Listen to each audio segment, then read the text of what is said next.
उत्तर प्रदेश में नया जेवर एयरपोर्ट बना है और इसकी शुरुआत हो चुकी है कमर्शियल फ्लाइट्स के साथ। पर उसकी विशेषता क्या होगी और कैसे बदल जाएगा इस पूरे इलाके की तस्वीर, इस पर बात करने के लिए मेरे साथ अनूप शहर से विधायक संजय शर्मा जी मौजूद हैं।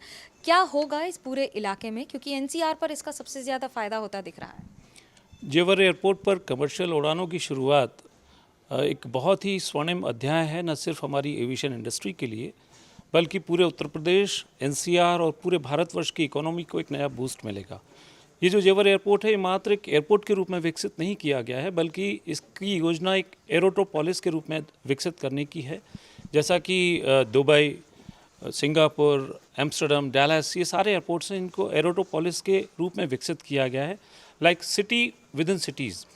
यहाँ पर न सिर्फ एविएशन नहीं होगा, यहाँ इस क्षेत्र को logistics hub, industrial hub, commercial activities, service sector, इन सब के रूप में विकसित किया जाएगा। और ये पूरा जो हब है, ये इकोनॉमिक हब के रूप में डेवलप होगा। इस एयरपोर्ट की जो शुरुआत है वो एक परिवर्तनकारी प्रगति, समावेशी विकास और उज्जवल भविष्य, आर्थिक भविष्य हमारे पूरे प्रदेश का और देश का है। ये उसकी एक नई शुरुआत है। इसे किसानों की उड़ान के तौर पर कैसे देखा जा सकता है और क्यों? ये एक ऐसा एयरपोर्ट है जो अपने आप में एक अनूठी कहानी लिए हुए है। इस एयरपोर्ट को 2004 में कंसीव किया गया, लेकिन अगले 15-20 वर्षों तक यहाँ सिर्फ किसानों के साथ संघर्ष किया गया। जो किसानों के अधिकार थे उनको अनदेखा किया गया और ये कोशिश की गई कि ज़बरदस्ती उनकी ज़मीनें ली जाएं। लेकिन आदरणीय मोदी जी ने और योगी जी ने उनके त्याग को और उनके जो उन्होंने अपनी भूमि देने को वो एग्री हुए, उसको पूरा सम्मान दिया।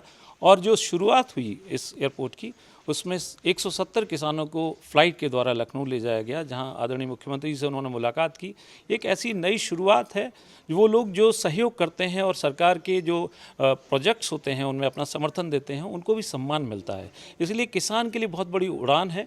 और यहाँ ये एरोट्रोपोलिस के रूप में डेवलप होने पर न सिर्फ उद्योगपतियों को फ़ायदा होगा, बल्कि आसपास की ज़मीनों के रेट्स बहुत अच्छे से बढ़ेंगे और इस पूरे एरिया का विकास एक बहुत अच्छे रूप में होगा, जहाँ पर इंफ्रास्ट्रक्चर और बहुत सारी सुविधाएं कि उन किसानों को भी मिलेगी जिन्होंने अपने ज़मीनों को इस एयरपोर्ट के लिए दिया है। ट्रैवल, बिजनेस, टूरिज्म, इस पर क्या असर होगा? क्या आसपास लोगों की आवाजाही बढ़ जाएगी?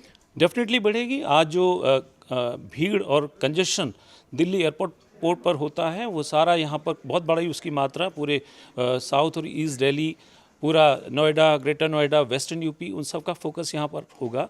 और साथ ही एक इंटरनेशनल एयरपोर्ट के रूप में डेवलप होने के बाद हम अपने विदेशी यात्रियों का और देश से आने वाले यात्रियों का भी जो मथुरा और आगरा जाना चाहते हैं, उनको हम जेवर में उनका स्वागत किया करेंगे और वो मात्र 1-1.5 घंटे के अंदर आगरा और मथुरा जैसी जगहों पर जा सकेंगे, जिससे टूरिज्म का भी विकास होगा।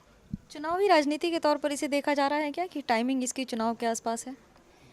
देखिए, 5 वर्ष में चुनाव होते हैं, चाहे केंद्र में हो या प्रदेश में हो, तो हर एक प्रोजेक्ट ऐसा लगता है कि चुनाव को देख करके किया गया है। लेकिन ये पूरा अपने आप में एक बहुत बड़ा एक कदम है जो पूरे देश के लिए एक परिवर्तनकारी प्रगति, समावेशी विकास और उज्जवल आर्थिक भविष्य को इंगित करता है। इसलिए इसको चुनावी राजनीति से न जोड़कर देश के विकास से जोड़ना चाहिए। तो विकास और उसके साथ साथ किसान की उड़ान, इन दोनों के साथ जेवर एयरपोर्ट अब लगातार चालू भी रहेगा और राष्ट्रीय अंतर्राष्ट्रीय स्तर पर अपना इतिहास भी रचेगा। मनु ग्यालोईवाल, दिल्ली, एनडीटीवी मीडिया के लिए।